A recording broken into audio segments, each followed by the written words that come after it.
Tell me about how you kind of came up with this idea, how this got started for you. Yeah, so, as you heard from the name Nunbelievable, we were actually inspired by a group of nuns. Oh, So, yeah. So a gentleman was on his way to San Francisco. So when he was on a flight, he read about a group of nuns that were being evicted. And when he landed over there, he decided to go find out what was happening and figure out if ways for him to help. So, he learned that the nuns were, a couple of months behind rent. So helped them with their rent.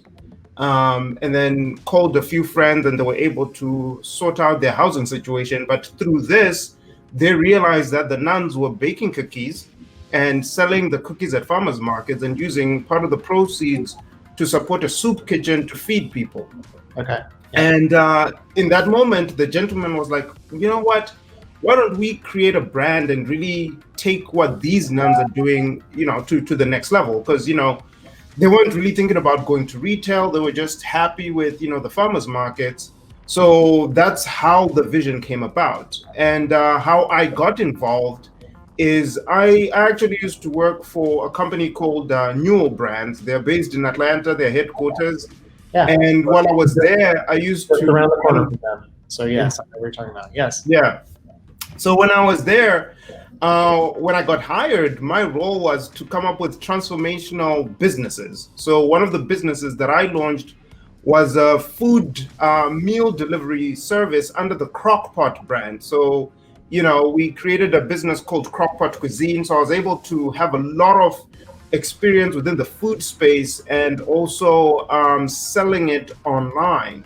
So when this guy had this vision and he was really looking for an entrepreneur who understood the food space, who also had experience with e-commerce, but more importantly, when I was in college, I started a social mission, like the Tom's Shoes in the apparel space. It was a t-shirt company where we donated a portion of our proceeds to educate children. So I ticked, all the boxes. So I was at Newell, working, running an $80 million division, and I got this call saying like, hey, would you be interested in running a cookie company that's mission-based? And a lot of my friends thought I was crazy when I decided to quit, right, to leave corporate America and join a startup. But for me, it was really something that was personal because I grew up in Zimbabwe, in Africa. And while I was there was a drought that hit us when I was like maybe 7 years old. So I got to experience what hunger is firsthand during that drought. You'd go to bed without, food. I would hear of people who live in my grandma's village in some of the remote parts of Zimbabwe starving to death, people who I knew. So, for me, it was more around, let me do something that really gives me fulfillment, right? I'd been in corporate America for more than a decade. I'd built multi-million-dollar businesses. I had done all of that.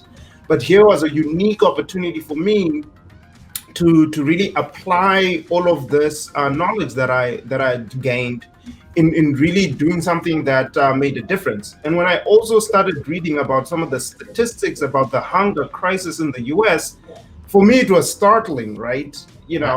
Pre-COVID, close to 40 million Americans were food insecure. That's more than the population in Canada.